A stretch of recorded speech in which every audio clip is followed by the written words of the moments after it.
पाय पडतो राजा. नाही, माफी असावी, जरा आवाज वर करून बोलतोय राजा. पण खरं तर राजा आता तुमचा जन्मदिवस येतोय राजा, म्हणजे 19 फेब्रुवारी. खरं तर मनापासून लय आनंद आहे राजा.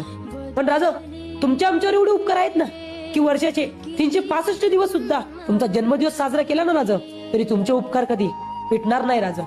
पण राजा आज तुम्हाला काहीतरी सांगावं असं वाटतंय राजा. आता अनेकांच्या मनातली शिवभक्ती जागी होणार राजा. राजा अहो तुमची काय मूर्ती घेऊन फिरणार राजा, काही भगवे कुडते घालून जय भवानी जय शिवाजी करून फिरणार राजा. पण खरं तर राजा तुमचा इतिहास यांनी जाणलाय का हो राजा? राजा तुमच्या जन्मदिवसाच्या दिवशी हे बाया नाचवतात राजा. राजा आपल्या गड किल्ल्यांना हे राजकारणी लोक फोडायला चाललेत राजा. राजा खरं तर तुमचा इतिहास जाणण्याची आणि जगण्याची या आत्ताच्या पिढीला खरंच खूप गरज आहे राजा. राजा आपलं शंभूराज, आता आपल्या शंभूराजांचा राज्याभिषेक झाला राजा. नेमकं तेव्हाही लोकांना आठवण पडली राजा. राजा ज्या राजांनी धर्मासाठी बलिदान दिलं, ज्या राजांनी परिवाराचा विचार न करता स्वतःचं रक्त सांडलं, नेमकं त्याच म्हणजेच आपल्या तुम्ही स्वामींचं आणि आपल्या शंभूराजांचा इतिहास हे विसरत चालले राजा.